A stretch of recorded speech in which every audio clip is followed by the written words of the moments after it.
A noiva e a prostituta. Hoje nós vamos pensar sobre o texto de Apocalipse 21, de 1 a 14, e perceber que nós precisamos comer, beber, vestir, mas também nós precisamos de história, e histórias que fazem sentido. Isso tem o poder de determinar a sua caminhada, a sua relação com Deus e também a sua missão. Por isso eu chamo você a ouvir e pensar comigo a respeito desse texto bíblico.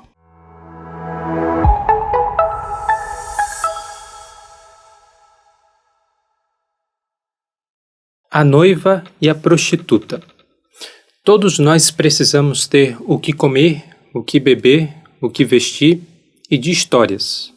O seu corpo é sustentado pelo arroz, pelo feijão, pela carne e pelas palavras que você ouve, pelas histórias que você tem na sua memória e no seu coração. E um exemplo muito claro que com certeza você já observou são as crianças. As crianças mal nasceram, mal aprenderam a falar e o que é que elas querem ouvir? Histórias. De maneira muito intuitiva, as crianças sabem que precisam de enredo, sabem que precisam ou que elas gostam e têm prazer em histórias que têm começo, meio e fim. E a Bíblia parece ser muito consciente dessa necessidade humana. Uma passagem que aparece logo no Pentateuco e que tem toda a relevância tanto para o Antigo quanto para o Novo Testamento é o que está em Deuteronômio 8. Nem só de pão viverá o homem, mas de toda palavra que procede da boca de Deus. E esse é um texto que tem muita relevância porque também é citado pelo nosso Senhor. Jesus, quando é tentado por Satanás e é tentado a transformar as pedras em pães, como é que ele responde a Satanás? Deuteronômio capítulo 8. Nem só de pão viverá o homem, mas de toda palavra que procede da boca de Deus.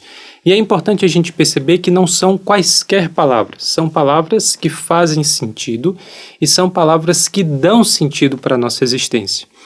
Quando Jesus prega uma mensagem muito dura e muitos dos seus seguidores desistem de ser seus seguidores, ele se volta para os discípulos mais próximos, aqueles que se tornam os apóstolos, e ele pergunta: será que vocês não querem procurar um outro mestre? Será que vocês não querem seguir uma mensagem que seja mais fácil de aceitar e um peso que seja mais fácil de carregar?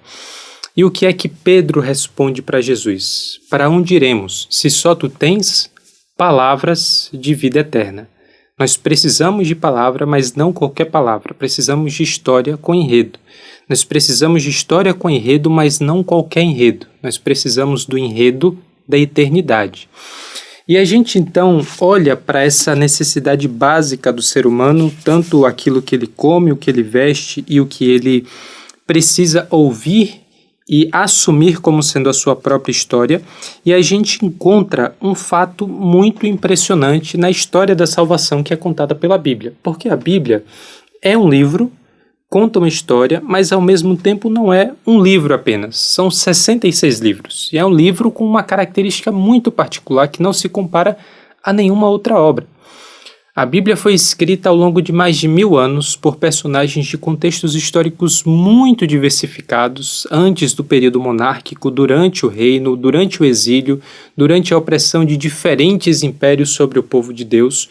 Homens e mulheres participaram dessa trajetória e isso foi feito em uma condição que é quase impensável para a gente. Imagine escrever um livro coerente ou escrever uma história coerente que se inicia em 2024 e esse livro termina de ser escrito em 3024. É muita coisa, é um tempo muito vasto, é uma diversidade muito grande. E essa vastidão é algo tão impressionante que ela apresenta para a gente, leitores da Bíblia, um risco. Qual é o risco de nós lermos um livro com essas características? É de nós termos muitas impressões, mas nenhuma imagem. É de nós termos muitos detalhes, mas nenhum enredo. Então, quando nós lemos a Bíblia, nós precisamos estar conscientes disso. Existe aqui muitas coisas, mas no fim todas elas estão contando uma história. E o Apocalipse é colocado na Bíblia justamente para remediar esse mal. O Apocalipse é apresentado da forma que é e é colocado no lugar onde é colocado para nos proteger da incoerência. O Apocalipse é colocado na Bíblia para nos proteger da incoerência, porque esse é o último livro da Bíblia E ele não nos apresenta simplesmente um conjunto de histórias exemplares. A gente olha para o Apocalipse e percebe que essa é uma história que tem final. A Bíblia não para abruptamente. Nós não temos Gênesis, Êxodo, Levítico, Números e Deuteronômio, a Torá. Nós não temos, além disso, os escritos, os profetas, depois a história de Jesus, depois as cartas de Paulo, as cartas gerais e pronto. Acabou numa carta, acabou numa correspondência.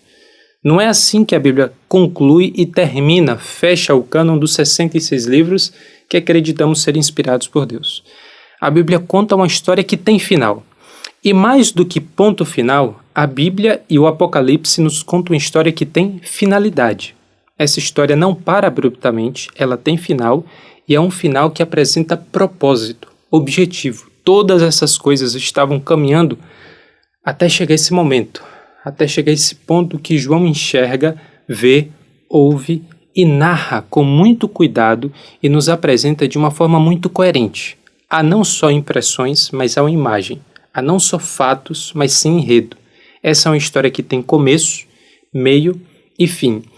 E esse ponto final da história, e esse ponto com finalidade da história, aparece nos títulos de Deus e do Cordeiro em Apocalipse. Você vai lembrar que logo no capítulo 1 de Apocalipse a gente tem Deus chamado de Alfa e Ômega.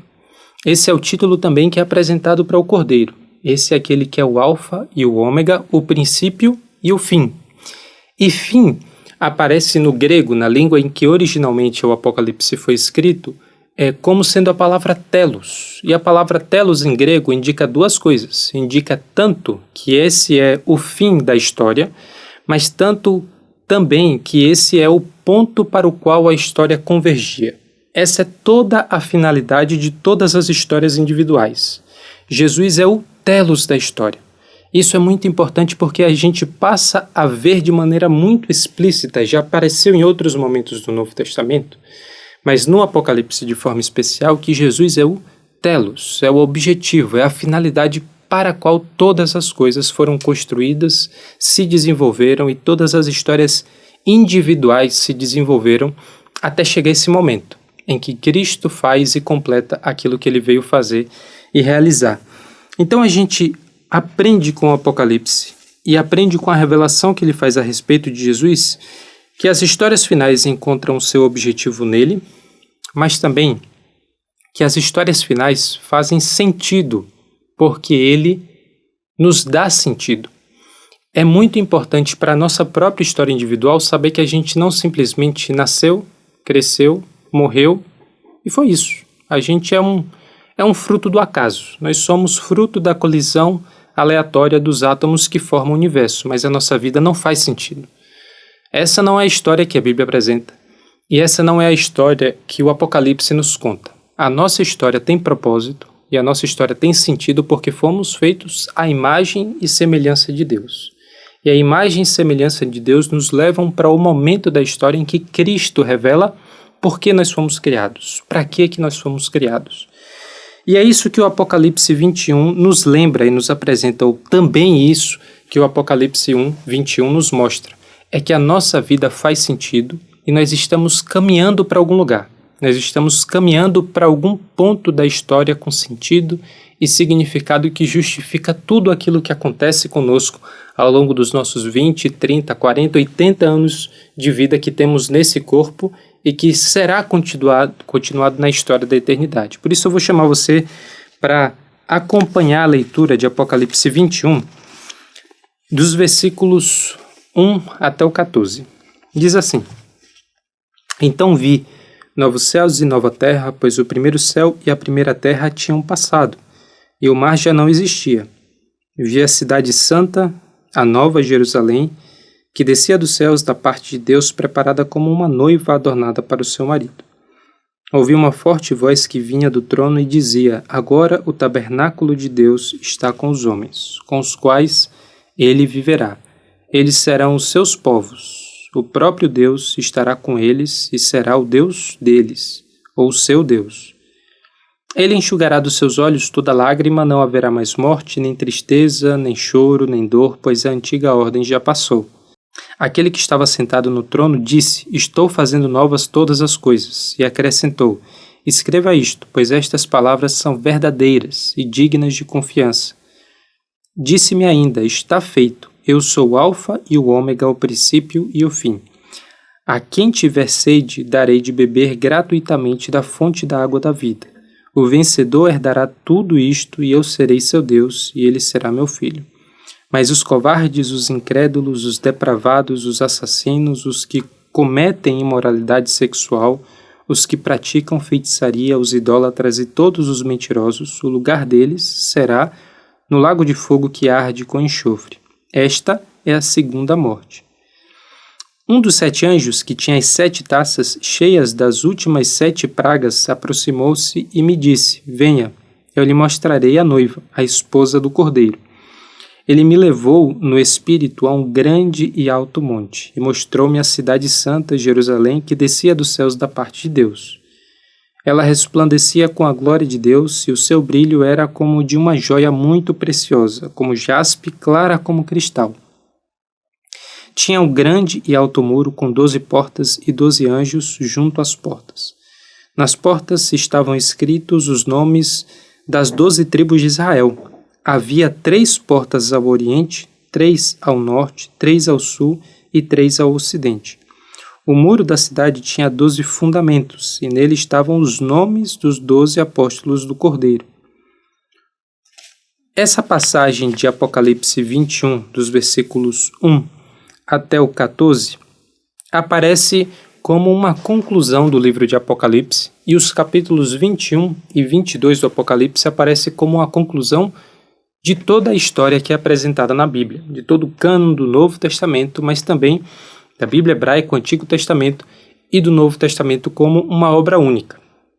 E quando a gente olha para o livro do Apocalipse em especial, a gente percebe que essa conclusão, que aparece nos 22 capítulos e nos 2 capítulos finais em especial, são colocadas de uma maneira muito particular, porque o Apocalipse tem 404 versículos e 518 referências à Bíblia hebraica, ao nosso Antigo Testamento. E isso é muito interessante.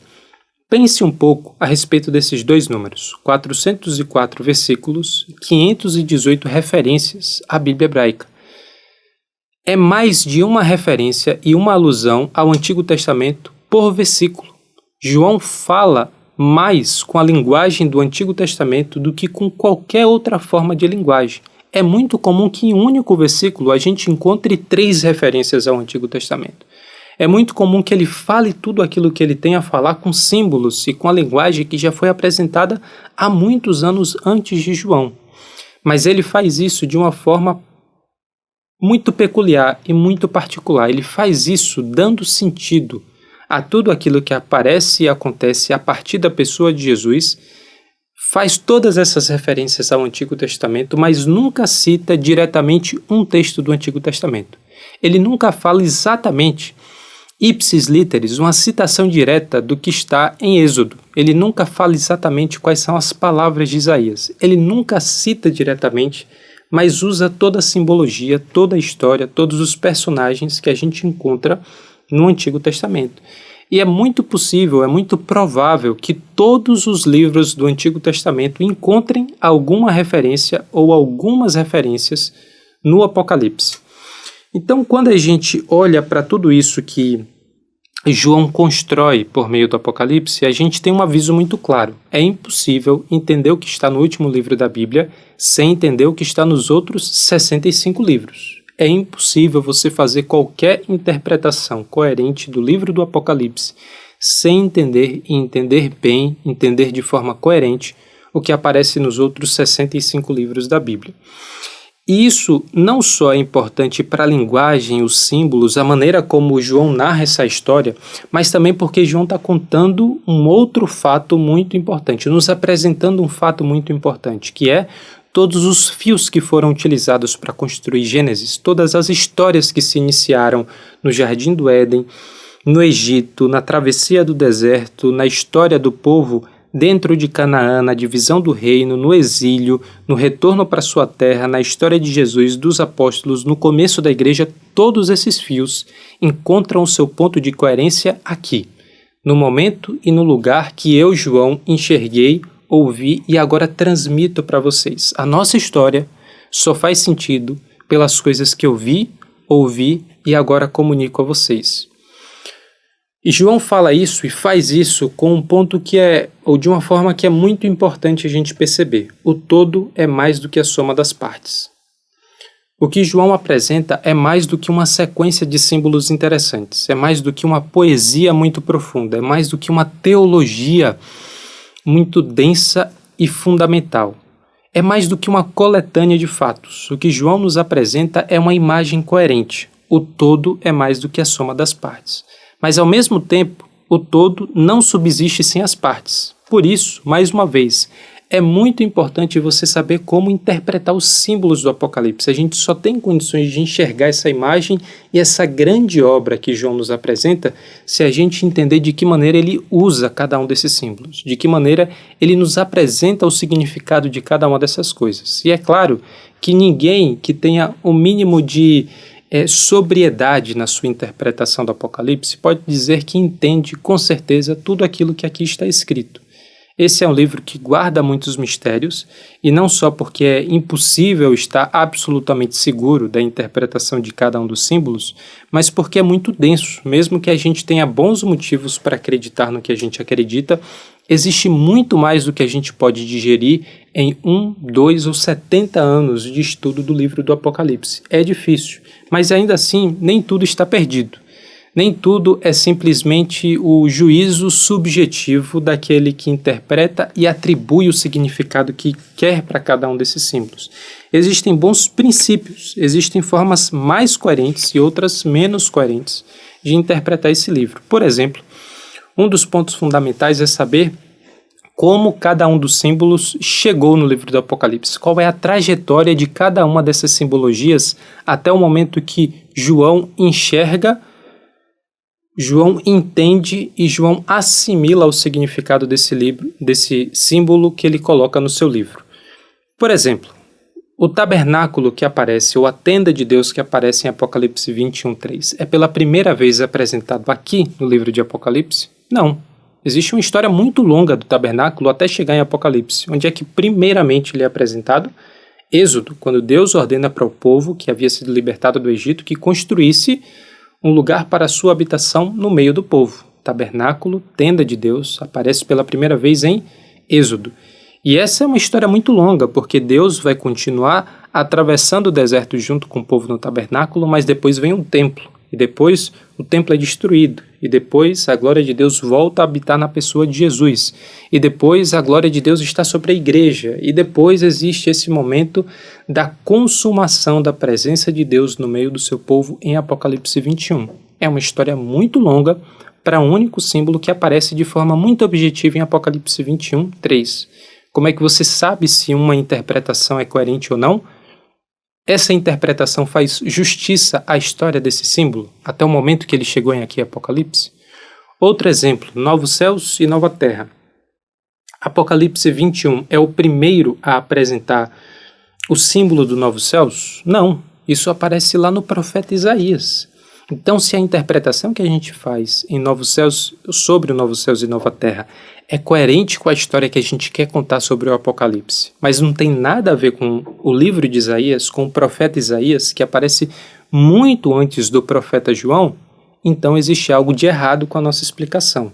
Todos os símbolos possuem uma história, uma trajetória até chegar no livro de Apocalipse. E Apocalipse 21 e 22 estão dentro de um bloco maior. São símbolos com história, mas também aquilo que a gente lê está dentro de uma história particular que existe na narrativa de João, que começa no capítulo 17. Do versículo 1 do capítulo 17 até os primeiros versículos do capítulo 22, então a gente tem aí 5 capítulos e meio, João está contando uma história em particular. Ele está desenhando um contraste entre duas cidades, Babilônia e Nova Jerusalém. Babilônia, a prostituta, e a Nova Jerusalém, a noiva. E quando a gente lê o capítulo 21, a gente precisa estar consciente disso. João não apenas está falando sobre a Nova Jerusalém, mas ele está apresentando a Nova Jerusalém em contraste com a prostituta que é a Babilônia. Mas uma pergunta muito legítima para a gente é por que ele apresenta a Babilônia? E aqui vão duas explicações ou dois fatos que são necessários para a nossa compreensão. Primeiro, as cidades da antiguidade tinham personalidade. As pessoas entendiam que a Babilônia tinha desejo próprio, tinha vontade, tinha caráter, tinha personalidade. Jerusalém era uma cidade com personalidade, era uma cidade com interesse próprio, com influência e com um poder particular. As cidades eram personificadas. Mas a Babilônia, em particular, falava de um império e de um reino que há muito tempo tinha sido destruído. Não era mais uma potência, não era mais relevante para o contexto político e econômico mundial, mas ainda assim aparece com grande relevância na narrativa do Apocalipse. Por quê? Porque Babilônia não é a cidade da Babilônia como a gente vê no Antigo Testamento, mas é um símbolo para falar de uma outra cidade, que é Roma. A grande cidade que demonstrava poder, influência, mas na perspectiva do Apocalipse que tinha uma grande influência de corrupção sobre as outras cidades e sobre todas as nações, era Roma. E quando a gente olha para a maneira como João trata Roma chamando de Babilônia, e não só chamando de Babilônia, mas chamando de Roma de a grande prostituta, a gente vê que João faz uma escolha consciente. Com um único símbolo, João destrona Roma, que era vista como uma grande cidade, e não só uma cidade, como uma mulher, e não só uma mulher, mas uma deusa a ser reverenciada, e com um único símbolo, chamando ela de grande prostituta, ele destrona Roma do seu trono de poder para se tornar o símbolo da vulgaridade. Ao chamar Roma de a Babilônia, a grande prostituta, ele destrona Roma do grande poder soberano e irresistível para ser o grande símbolo de vulgaridade e de corrupção da sua época. Mas por que é que ele faz isso usando o símbolo da Babilônia? Porque João, ele recebe da parte de Deus uma revelação que é enxergar a realidade não como João percebia, não como seus contemporâneos percebiam a história, mas como o próprio Deus enxergava a história, as cidades, os reinos e as pessoas. Da perspectiva de Deus, Roma não era esse grande poder irresistível, soberano, que precisava e deveria ser reverenciado. Da perspectiva de Deus, Roma era aquilo que era vulgar, vergonhoso, corruptível e que logo iria passar, que era apenas um sopro, que em algum momento aquele poder seria revelado e aquele poder seria manifestado como algo muito pior do que dizia ser. Então, Deus faz isso, João faz isso, usando a referência à Babilônia, e ele faz isso mostrando uma equivalência entre a cidade da Babilônia e a cidade de Roma com um fato geográfico, com uma informação que qualquer pessoa da época poderia saber. Como é que a gente pode realmente ter certeza que Babilônia, em Apocalipse, é a cidade de Roma? Porque João nos fala isso em Apocalipse 17:9. A grande prostituta estava sentada sobre as 7 colinas. Na antiguidade, todo mundo sabia que a cidade que havia sido construída sobre e em torno das 7 colinas era Roma, a capital do império, a cidade mais importante da antiguidade. Então, ele está falando para a gente, Roma é Babilônia. E por que Babilônia? Porque Babilônia é o símbolo do exílio de Judá. É o símbolo do exílio do povo de Deus. O Império Babilônico foi o primeiro que em 587 a.C. havia destruído o reino de Judá, havia destruído a cidade de Jerusalém e havia destruído o templo. Então, era uma memória muito dolorosa, era uma memória muito difícil para o povo judeu lembrar da Babilônia e lembrar daquilo que a Babilônia significava para o povo de Deus. Significava exílio, significava paganismo, uma terra estranha, uma terra de dor e juízo divino. A Babilônia era uma lembrança para o povo de Deus, porque nós não mantivemos a nossa parte da aliança com Deus. Deus trouxe juízo sobre nós. Usar o termo Babilônia é evocar todas essas memórias. É trazer para a memória daquelas pessoas que Deus, é um Deus que controla todas as nações, impérios pagãos e impérios que são fiéis àquilo que é o propósito de Deus e que Deus traz juízo sobre aquele que faz o que é mal aos seus olhos. Por isso João está dizendo, Roma parece ser grande e irresistível, parece ser impossível fazer frente àquilo que é o fascínio, aquilo que é a capacidade e o poder de Roma, mas na verdade Roma é um império que vai passar. É um império completamente desprovido de autenticidade e de autoridade. Aquilo que João nos apresenta é que Roma não é quem ela diz ser. Mas se por um lado a Babilônia é a cidade de Roma que poderia ser identificada como uma cidade terrena, a Nova Jerusalém não poderia ser vista simplesmente como a Jerusalém terrena. E não se engane, a Jerusalém terrena é uma das cidades ou a cidade mais importante dentro da trajetória da história da salvação, dentro da história bíblica. É impossível a gente falar muito pouco ou minimizar a relevância da história da cidade de Jerusalém para tudo aquilo que a gente lê na Bíblia hebraica e também no Novo Testamento. Mas é muito evidente que no livro de Apocalipse, a Nova Jerusalém não é a mesma coisa que a Jerusalém terrena. A gente percebe que existe aqui um símbolo que o autor utiliza para falar mais do que uma cidade que poderia ser identificada na época que João escreve esse livro. A Nova Jerusalém, na maioria das interpretações, é vista como um símbolo para o povo de Deus. É o que o texto de Apocalipse 21 também nos apresenta como sendo a noiva do Cordeiro.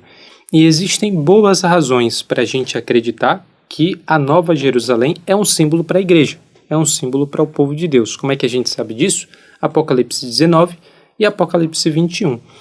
Ainda mais em Apocalipse 19, a gente vê que o texto de Apocalipse traz uma equivalência entre o povo de Deus e a noiva do Cordeiro, que aparece como sendo equivalente à Nova Jerusalém em Apocalipse 21, como aquela que vai chegar ao momento de se casar com seu Senhor. Por isso o símbolo das bodas do Cordeiro, um símbolo para a festividade do casamento, da união entre a igreja e Jesus. Mas quando a gente olha com um pouquinho mais de cuidado o texto de Apocalipse 21, a gente vai perceber que é mais do que isso. A noiva do Cordeiro, a Nova Jerusalém, não só é um símbolo para a igreja, mas também é um símbolo que aponta para um lugar. Por quê? Quando a gente lê o texto de Apocalipse 21, do 5 até o começo do capítulo 22, João traz uma descrição muito detalhada de um espaço, um lugar que tem um trono, que tem rio, um lugar que tem espaços diferentes, que tem a árvore da vida, que habitam ali pessoas, que tem portas, que tem fundamento, que tem pedras preciosas.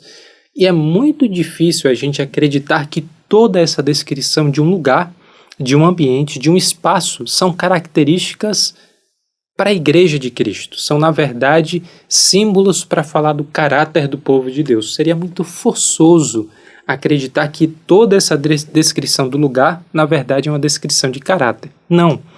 A Nova Jerusalém também é o lugar. Como é que pode, então, um símbolo ter mais de uma interpretação? Porque me parece que isso é válido não só para a Nova Jerusalém, mas para toda a linguagem que João utiliza, essa linguagem simbólica no livro de Apocalipse. Um símbolo, uma interpretação, mas várias faces. Um símbolo pode apontar para mais de um aspecto da realidade. A Nova Jerusalém é um povo, com certeza, Apocalipse 19 deixa isso muito claro. A Nova Jerusalém é um lugar e a Nova Jerusalém também é uma nova relação com Deus, é o que aparece em Apocalipse 21:3. A tenda de Deus está entre os homens, é o símbolo de que agora há uma habitação comum entre Deus e a humanidade. Um símbolo, mas três faces. Um povo, um lugar e uma nova relação. E essa percepção que a Nova Jerusalém é também um espaço, um lugar, é muito importante para a nossa conversa de hoje e é muito importante para esse contraste que a gente está tratando entre a noiva, a Nova Jerusalém, e a prostituta, a Babilônia. Por quê? Porque Jerusalém foi destruída no ano 70 depois de Cristo.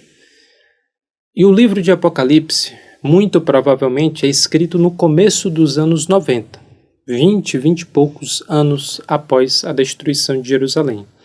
E Jerusalém, por muito tempo, por muitos séculos, foi o lugar da identidade do povo de Deus. A cidade santa, construída sobre o Monte Sião, mas também a cidade onde está o templo, a habitação de Deus. Mas essa cidade agora foi destruída. Esse templo já não existe mais. Se a sua identidade era dependente de uma cidade, se a sua identidade dependia da existência e subsistência de um templo, acabou. Para onde é que vai a sua identidade? Não existe mais cidade, não existe mais templo. Essas pessoas não podiam mais habitar Jerusalém porque Jerusalém não existia como tal, era entulho. Mas essas pessoas também não podiam habitar a Babilônia, porque era uma exigência cristã que aquelas pessoas não habitassem na Babilônia e não do ponto de vista geográfico. O problema não era que existissem cristãos ou existissem judeus na cidade de Roma. O problema era simbólico, era habitar a Babilônia do ponto de vista da convicção, da fé. O problema era não que você estivesse dentro da Babilônia, mas que a Babilônia estivesse dentro de você. Aquelas pessoas eram conclamadas. A exigência cristã é que elas não poderiam se relacionar com Roma como todos os outros povos se relacionavam. E essa era uma exigência muito difícil. E ainda assim era um ponto de exigência e de uma exigência intransigente da parte dos apóstolos. Paulo fala isso com muita clareza. João apresenta isso com muita clareza. Vocês não podem habitar Roma como todos os outros habitam. Porque ser um cidadão romano naquela época, ser plenamente um cidadão romano, significava que você era um cidadão que participava da adoração ao imperador. Significava que você participava das festividades romanas com imoralidade sexual. Significava que você participava dos rituais com comidas oferecidas aos ídolos. E Paulo fala, não é possível que vocês participem dessas coisas e acredite que está tudo bem. As obras que antes caracterizavam uma vida determinada pela carne já não pode mais ser a marca daquele que vive pelo Espírito. João está falando que aquele que habita Nova Jerusalém não pode também habitar ao mesmo tempo na Babilônia. Não é possível servir a dois senhores. E essa é uma exigência muito dura porque para aquelas pessoas participar de todos esses rituais da adoração ao imperador e ser um cidadão romano no sentido da vida pública romana com todas essas implicações não era uma série de comodidades, não era simplesmente conveniência, era a fonte da identidade daquelas pessoas. O que João está falando, que os outros apóstolos apresentaram para os cristãos do primeiro século é: vocês não podem ser cidadãos romanos com a sua fonte de identidade nessas práticas, nesses símbolos, dentro da Babilônia. Vocês precisam buscar a identidade de vocês em outro lugar. E aí está o problema, que a gente já não pode mais habitar a Jerusalém, que foi destruída, e a gente não pode habitar a Babilônia, o grande símbolo de poder e de fascínio daquela época. Então onde é que a gente vai habitar? De onde é que a gente vai tirar a nossa identidade? Em que cidade nós moramos e encontramos a fonte da nossa identidade? E aqui João opera um grande feito. É muito possível que você considere a imaginação como algo pouco importante e particular para as histórias que as crianças gostam de ouvir, que a gente gosta de assistir em algumas séries, mas que não tem grande relevância para a nossa vida de fé, para a nossa jornada espiritual. E isso não é verdade. A imaginação é uma das coisas mais importantes que você tem que zelar, nutrir e cuidar na sua relação com Deus. Einstein, que não era exatamente um cristão, reconheceu o poder da imaginação em um outro contexto, é verdade, mas também como uma capacidade e uma necessidade fundamental do ser humano. Ele chegou a afirmar que a imaginação era mais importante do que o conhecimento. A imaginação é mais importante do que o conhecimento. E João tem consciência disso. João sabe que a gente interpreta o mundo por meio de símbolos. Não sei se você já percebeu isso, mas nós interpretamos o mundo por meio de símbolos. Quer ver? Quando alguém diz assim, olha, João, ele está bem de vida. O que a gente quer dizer com isso? João está bem de vida. A gente quer dizer que João está com dinheiro. João tem dinheiro para gastar, para emprestar, tem dinheiro que que lhe dá uma condição muito melhor do que talvez uma pessoa em dificuldade teria. Mas isso é um símbolo, porque João pode estar com a família destruída, pode estar mergulhado em depressão, pode ter todo tipo de sofrimento, mas se ele tem dinheiro, João está bem de vida. O que isso quer dizer? Que dinheiro é o sinal do sucesso, é o sinal do bem-estar. Dinheiro é o sinal da estabilidade dentro da nossa sociedade. Por que um jogador, quando faz um gol, beija o escudo do seu time? Porque naquele momento e com aquele ato, ele está declarando sua lealdade para uma grande quantidade de torcedores, está declarando a sua lealdade com a identidade daquele clube. Por que o carro e a casa, em especial dentro da sociedade brasileira, são tão importantes? Porque o carro e a casa são mais do que a funcionalidade, é mais do que a capacidade de se locomover e ter um lugar para habitar. É o sinal de que você foi bem sucedido na vida, é o sinal que você chegou lá. Você comprou seu carro, você pagou sua casa e por isso existe um símbolo de sucesso associados ao carro e à casa. Ou seja, a gente atribui para a realidade significado maior do que a funcionalidade. A gente interpreta as pessoas e as coisas ao nosso redor por meio dos símbolos. O símbolo tem significado e o símbolo interpreta a realidade. E João sabe disso como ninguém. João sabe que o poder de Roma é mais do que o poder dos seus exércitos. Roma tem poder e exerce fascínio sobre as pessoas, não só porque ele tinha os exércitos mais poderosos e as campanhas militares mais bem-sucedidas. Roma tinha a grandeza da construção. Roma tinha a grandeza dos espetáculos, da cultura, da comida, do poder. Roma sabia que não adiantava apenas dominar o povo. Era necessário conquistar o coração do povo. E Roma era muito bem sucedida nisso. Ela entrava não simplesmente no território, mas na mente das pessoas. As pessoas eram conquistadas no seu corpo, mas também na sua imaginação. E João entra nessa batalha. João nunca pega em uma espada, mas João sabe que existe a batalha da imaginação que precisa ser travada e precisa ser vencida. E ele faz isso por meio das histórias, e ele faz isso por meio dos símbolos que ele utiliza no Apocalipse. Claro que ele faz isso não simplesmente do seu gênio, ele faz isso porque ele recebe essa revelação. Mas ele faz isso com tanta arte, com tanta poesia, com tanta teologia, com tanta consciência que a gente sabe que João está travando uma batalha e que ele tem clareza que é contra um inimigo muito poderoso. Ele sabe que nós precisamos compreender que nós já somos habitantes da Nova Jerusalém. E ele vê o mundo a partir da Nova Jerusalém como um mundo completamente diferente. Ele está chamando os seus ouvintes e os seus leitores para fazer a seguinte reflexão: se essa Nova Jerusalém existe, e nós cremos que ela existe e que ela irá prevalecer, se o nosso nome está no livro da vida e é essa Nova Jerusalém que vai durar eternamente, então todas essas outras cidades, todos esses outros impérios precisam ser vistos de uma outra maneira. A Nova Jerusalém muda todas as coisas.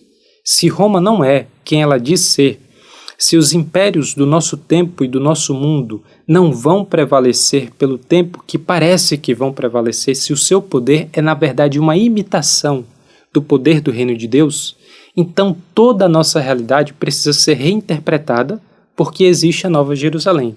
Porque o Cordeiro vai prevalecer contra todos os poderes que se opõem ao seu reino e ao seu domínio.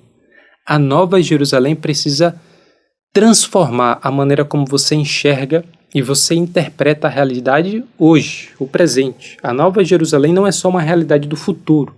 Não é apenas uma coisa que tem relevância quando a gente morrer. É algo que tem relevância hoje. E por isso João está recriando na cabeça e no coração daquelas pessoas o mundo inteiro. Você habita no mesmo lugar, você se relaciona com as mesmas pessoas, mas você interpreta a realidade de uma forma completamente nova. Você entende as coisas de uma maneira completamente diferente. João está recriando o mundo por meio dos símbolos no coração e na mente daquelas pessoas, a fim de que a resposta daquelas pessoas ao mundo e aos símbolos seja completamente diferente. Porque se o coração é transformado, se as convicções são transformadas, a resposta à realidade também é transformada. A atitude, a maneira como você se coloca diante do mundo é completamente diferente. Então João sabe que aquelas pessoas precisavam ter o seu coração, a sua mente, a fim de que a sua resposta ao mundo fosse outra, e para isso eles precisavam de uma alternativa. Roma não é o que diz ser. Roma era uma realidade histórica. Roma era um império muito palpável e muito presente na vida daquelas pessoas, mas Roma não continuaria de pé para sempre. O seu fascínio ruiu. Séculos passaram, o Império Romano se desfez, ele foi destruído, mas a gente precisa ser muito realista. O poder de Roma continua hoje. A Babilônia caiu, mas a Babilônia é Roma. Roma caiu, mas Roma continua de pé hoje. O mesmo fascínio e poder e corrupção que a forma como Roma se estabeleceu realizou na antiguidade, continua exercendo poder, fascínio e desejo nos nossos corações hoje. Nós podemos habitar Babilônia tanto quanto os babilônios habitaram no seu império há 2.600 anos atrás. Nós podemos habitar Roma tanto quanto os romanos habitaram há 2.000 anos atrás. Os impérios caíram, mas esse poder continua presente. E se nós precisamos de uma alternativa, João sabe que a gente precisa de algo muito melhor, não só algo diferente, mas algo muito superior. Se Roma era cheio de poder, de fascínio, de cultura, de grandeza, ele sabe que o lugar para onde nós vamos precisa ser ainda mais poderoso, ainda mais fascinante, ainda mais intenso, ainda mais cheio de vida. E qual é a alternativa que João nos apresenta? A Nova Jerusalém. João sabe que não adianta dizer para aquelas pessoas não pense, não coma, não faça, não vá. É preciso que algo melhor esteja na nossa imaginação e no nosso coração. E de que maneira ele nos apresenta essa Nova Jerusalém? De que maneira ele nos convence que é muito melhor ser habitante da Nova Jerusalém do que da Babilônia? Por meio dos contrastes. João claramente nos apresenta Babilônia, a prostituta, e Nova Jerusalém, a noiva, como duas realidades fortemente contrastantes. São antagônicas, são completamente diferentes. E você precisa fazer uma escolha. Qual é a cidade que você habita? A Babilônia, ela subsiste por meio do sangue dos santos. A grande prostituta bebe no cálice o sangue dos santos, e isso parece ser a maneira pela qual ela consegue subsistir como um grande império poderoso na antiguidade. Por outro lado, a Nova Jerusalém é o lugar onde os assassinos não estão presentes. Todas as nações da terra se prostituíram com a Babilônia, com essa grande prostituta. E o que é que isso significa? Todas as nações decidiram aceitar a exigência de Roma de participar dos seus cultos idólatras. A Nova Jerusalém é um lugar onde os idólatras não podem entrar. A Babilônia é o lugar onde as nações sustentam o poder da capital do império. A Babilônia é um lugar que subsiste pela exploração daqueles que são vulneráveis. Roma é rica às custas da pobreza do resto do império. A Nova Jerusalém não é o lugar onde as nações são exploradas, mas é o lugar onde as nações encontram a sua cura. A árvore da vida estava na Nova Jerusalém, frutificava todos os meses do ano para que o seu fruto produzisse a cura das nações. Contraste: Nova Jerusalém e Babilônia são duas coisas completamente diferentes. E aquilo que João está fazendo é afirmar para aquelas pessoas que a Babilônia parece ser o poder universal, parece ser aquilo que não pode ser derrotado, mas na verdade a Babilônia não vai durar. A Babilônia não é uma realidade que vai durar para sempre. O poder sem autenticidade da Babilônia é o poder que vai ser substituído pelo reino de Deus. E preste atenção nisso, a Nova Jerusalém não é uma realidade que nós podemos estabelecer. Essa não é uma cidade que a gente puxa dos céus, mas é uma cidade que desce dos céus. A Nova Jerusalém vai chegar na forma e no tempo que Deus determinar. Nós não podemos tornar isso uma realidade conforme o nosso esforço, conforme a nossa vontade. Mas uma vez que essa cidade desce dos céus, uma vez que esse reino é plenamente estabelecido, nenhum outro reino poderá ameaçar o domínio do reino de Deus. Uma vez que chegar esse tempo, onde não haverá mais morte, choro, dor e sofrimento, esse reino irá durar eternamente. Esse é o poder absoluto. Esse é o poder que de fato é soberano. O resto é imitação. O resto é caricatura. O resto é engano. A Babilônia, Roma e todo o fascínio que nós temos ao nosso redor desse poder que corrompe e que se opõe à presença de Deus, tudo isso vai passar. É efêmero. Não tem subsistência, não tem capacidade de durar eternamente. Se não tem capacidade de durar eternamente, não faz sentido habitar nesse lugar. Não faz sentido habitar na Babilônia.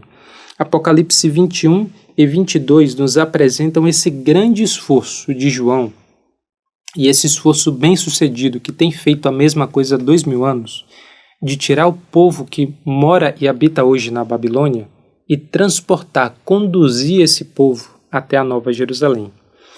E é muito interessante que no fechamento dessa história que ele conta, dessa visão que ele relata e dessa peregrinação que ele lidera a esse povo, nos 2 últimos capítulos de Apocalipse a gente encontre tantos ecos de um outro texto, de uma outra passagem que é muito importante para todo o povo de Deus, que é Gênesis capítulos 1 e 2.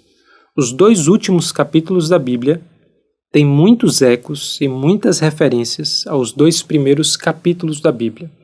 Não sei se você já parou para notar como nos últimos 2 capítulos a gente tem vários símbolos que a gente vê na narrativa do Jardim do Éden. Na Nova Jerusalém tem a árvore da vida. Na Nova Jerusalém tem os rios que a princípio cortavam o Jardim do Éden. Na Nova Jerusalém a gente encontra uma cidade, é verdade, e no primeiro capítulo e no segundo capítulo da Bíblia a gente tem um jardim, mas essa é uma cidade, a Nova Jerusalém, com todas as características de um jardim. É uma cidade, mas parece ser uma cidade-jardim. É uma cidade-jardim-templo. Não existe ali templo, mas quando a gente olha com um pouquinho de cuidado para a descrição da Nova Jerusalém, parece que toda a Nova Jerusalém é um templo. Então a gente tem um fim que retoma vários elementos do começo. A gente tem a narrativa do final, nos lembrando de várias características que existem no começo. E por isso, para a gente ir caminhando para o final dessa reflexão, eu tenho uma pergunta para você. Se Adão e Eva não tivessem pecado, se os filhos de Adão e Eva não tivessem pecado, se os netos de Adão e Eva e todas as gerações seguintes não tivessem pecado, seria tudo igual o tempo todo? Se Gênesis 3 não tivesse acontecido, o pecado não tivesse entrado no mundo pelo ato de Adão e Eva de comer da árvore do conhecimento do bem e do mal, tudo seria igual ao que a gente vê relatado em Gênesis 1 e 2? Pausa aí o vídeo, pensa um pouquinho sobre essa pergunta e mais tarde você volta para assistir o final dessa reflexão. Mas pensando sobre a resposta que a gente dá, e claro que é preciso ter humildade para saber que nós estamos aqui em um território que exige humildade, várias vozes, reflexões diferentes para complementar nossa compreensão das coisas, me parece que Gênesis 1 e 2 não é o fim da história. Mesmo que o pecado não tivesse entrado no mundo, em Gênesis capítulo 3, as coisas não permaneceriam exatamente como elas acontecem em Gênesis 1 e 2. Existe muita coisa que Deus planejava para a sua criação, além daquele estado inicial que Adão e Eva se encontravam no Jardim do Éden. Por quê? Gênesis 1 e 2 nos relata a criação de todas as coisas, mas a maneira como Gênesis relata tudo é uma forma muito particular da antiguidade de como, no mundo antigo, um templo deveria ser construído. Então Deus constrói todo o universo quase como se ele estivesse construindo um templo. Os 3 primeiros dias, Deus constrói todos os espaços que deveriam ser habitados. Nos 3 últimos dias da criação, ele cria aquilo que deveria preencher esses espaços: as aves do céu, os animais do mar, os animais da terra e, por último, homem e mulher. Na antiguidade, quando se criava um templo, a última coisa que se fazia deveria ser colocar a imagem daquele Deus que deveria ser adorado naquele templo. E o que é que Deus faz? Quando ele termina um templo, ele faz uma imagem de si mesmo e coloca naquele templo? Não e sim. Não porque a gente não tem uma escultura da face de Deus dentro da criação, mas Deus cria o homem e a mulher à sua imagem e semelhança. Então a única imagem autorizada de Deus, a única forma de você enxergar a face de Deus que o próprio Deus permite você enxergar é a face do seu próximo. Deus constrói um templo, essa criação, e no final coloca a sua imagem dentro desse templo. Não porque nós devemos ser adorados, mas porque nós refletimos para o restante da criação a face de Deus e porque nós conduzimos a Deus o louvor de toda a criação. Então Deus constrói toda a criação como um grande templo. Mas quando Deus vai ordenar a construção de um templo, tabernáculo, tenda de Deus, Êxodo, ele faz como se ele estivesse criando novamente um cosmos inteiro. Porque quando ele ordena que o lugar santo seja construído, existe ali a menorá. E a menorá é um símbolo, aquele candelabro de 7 velas é um símbolo para as estrelas do firmamento. A menorá também é um símbolo para a árvore da vida que a gente encontra em Gênesis capítulo 1, 2 e 3, a narrativa da criação e depois do pecado. A gente encontra dentro das cortinas que está no lugar santo aquilo que deve ser bordado como os frutos da terra, os frutos da árvore que no princípio eram os frutos que permitiam que os animais sobrevivessem, que os seres humanos fossem alimentados. A gente tem toda a simbologia da natureza também costurada nas cortinas do lugar santo. No lado de fora do lugar santo, no pátio, estavam as bacias onde as pessoas deveriam lavar suas mãos e esculpido em prata estavam os animais. Então, claramente, o templo de Jerusalém, o tabernáculo do deserto, trazia toda a simbologia do universo. É como se o templo fosse um microcosmos. É como se Deus, ao ordenar que o templo fosse construído, ele estivesse ordenando que um pequeno cosmos feito para que ele habitasse dentro daquela pequena representação da sua criação, fosse a criação inteira resumida em um lugar, em um ponto do espaço. E aí a gente percebe que a analogia é inevitável. O templo é um microcosmos e o cosmos, o universo, é um macrotemplo. O cosmos é um templo gigante. Desde o começo da criação, Deus fez a história e Deus fez o espaço com telos, com enredo, com objetivo. Qual é o objetivo de toda essa criação? Ele fez o mundo e ele fez o cosmos para ser um templo em que ele habitasse. Deus construiu todas essas coisas não só para que eu e você pudéssemos habitar aqui, mas ele fez todo esse cosmos porque ele quer habitar dentro dessa criação. E ele quer habitar não sozinho, não apenas com os outros animais, mas comigo e com você.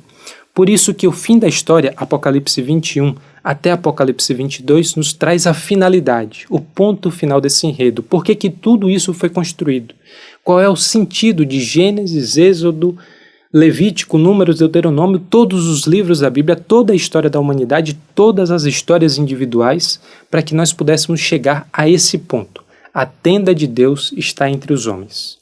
Deus habitará entre nós, Ele estará conosco, Ele será o nosso Deus e nós seremos os povos dele. Deus criou todas essas coisas não porque no fim das contas Ele vai destruir toda essa criação e nos levar para o céu para habitar numa realidade imaterial, para habitar em cima das nuvens tocando harpa e cantando as mesmas músicas para sempre e sempre, amém. Não, o que a gente vê em Apocalipse 21 existe novos céus e nova terra. Deus veio recriar e veio restaurar todas as coisas. Nós seremos mais do que somos hoje, mas dizer que nós somos mais não é dizer que nós somos também menos. Deus não vai deixar de fazer a gente como seres materiais para se tornar seres imateriais. Seremos corpo e espírito. Essas coisas que Deus fez, rios, montanhas, essa bela criação, os animais do céu, os animais do mar, o planeta, as galáxias, as estrelas, os buracos negros, toda a exuberância e o poder dessa criação será muito mais do que é hoje. Mas Deus não vai jogar tudo isso na lata do lixo para que a sua vontade seja feita. A sua vontade é que nós habitemos com Ele nessa nova criação. A antiga criação restaurada, uma nova ordem. Tudo se fez novo. E por isso, o meu chamado a você hoje é: a sua missão, a minha missão, a missão do povo de Deus é anunciar e manifestar essa nova criação.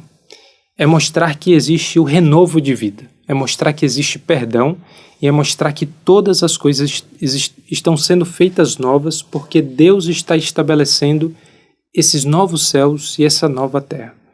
Deus virá habitar no meio do seu povo e não existirá mais dor, não existirá mais sofrimento, não existirá mais choro. Por isso a nossa missão no tempo presente é habitar a Nova Jerusalém. Saia da Babilônia. Caiu. A Babilônia caiu. Esses reinos vão passar. O seu coração e o seu corpo precisam habitar a Nova Jerusalém hoje como fonte de salvação e de esperança para o mundo que nós habitamos.